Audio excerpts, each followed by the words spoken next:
ইরানের বিরুদ্ধে ইসরায়েল পাল্টা হামলা পরিচালনা করলে তাতে যুক্তরাষ্ট্র অংশগ্রহণ করবে না। ইসরায়েলি প্রধানমন্ত্রী বেঞ্জামিন নেতানিয়াহুকে এ কথা জানিয়ে দিয়েছেন মার্কিন প্রেসিডেন্ট জো বাইডেন। অধিক নয়, ন্যায্য ভ্যাট প্রদান করে ব্যবসায় সুরক্ষিত রাখবে ভ্যাট বন্ধু অ্যাপস। 1 এপ্রিল সিরিয়ার ইরানি কনসুলেটে ইসরায়েলের সন্দেহভাজন হামলায় প্রতিশোধ নিতে শনিবার রাতে ইসরায়েলকে লক্ষ্য করে কয়েকশো ড্রোন এবং ক্ষেপণাস্ত্র নিক্ষেপ করেছে ইরান। এই হামলার পর এক বিবৃতিতে বাইডেন বলেছেন, তিনি নেতানিয়াহুকে বলেছেন ইসরায়েল নিজেকে রক্ষার তাৎপর্যপূর্ণ সক্ষমতা দেখিয়েছে এবং নজিরবিহীন হামলাকে পরাজিত করেছে।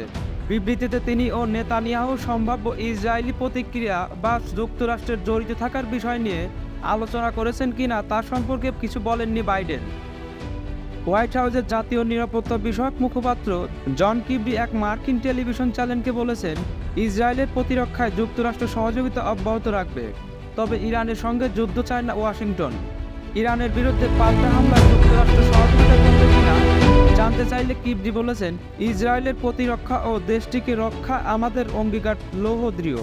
প্রেসিডেন্ট যেমন অনেকবার বলেছেন, আমরা মধ্যপ্রাচ্যে বৃহত্তর যুদ্ধ চাই না, ইরানের সঙ্গে আমরা যুদ্ধ চাই না, আমি এতটুকুই বলবো।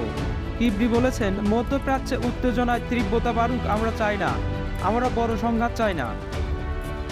ইসরায়েলের দুই সিনিয়র মন্ত্রী ইঙ্গিত দিয়েছেন, ইসরায়েলের পাল্টা হামলায় খুব দ্রুত হবে না এবং একা হামলা চালাবে না। যুদ্ধকালীন মন্ত্রিসভার বৈঠকে মধ্যপন্থী মন্ত্রী বেনি গান্তজ বলেছেন, আমরা একটি আঞ্চলিক জোট গঠন করব এবং আমাদের উপযুক্ত সময়ে ও পন্থা ইরানকে উপযুক্ত মূল্য দিতে হবে।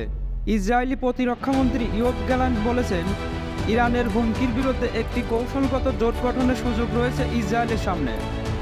ইরানের রাষ্ট্রীয় টিভিকে দেশটির সশস্ত্র বাহিনীর প্রধান মেজর জেনারেল মোহাম্মদ বাঘেরি বলেছেন, ইরানের বিরুদ্ধে ইসরায়েল যদি পাল্টা হামলা চালায় তাহলে আজ রাতের চেয়ে বড় ধরনের সামরিক পদক্ষেপ নেব আমরা।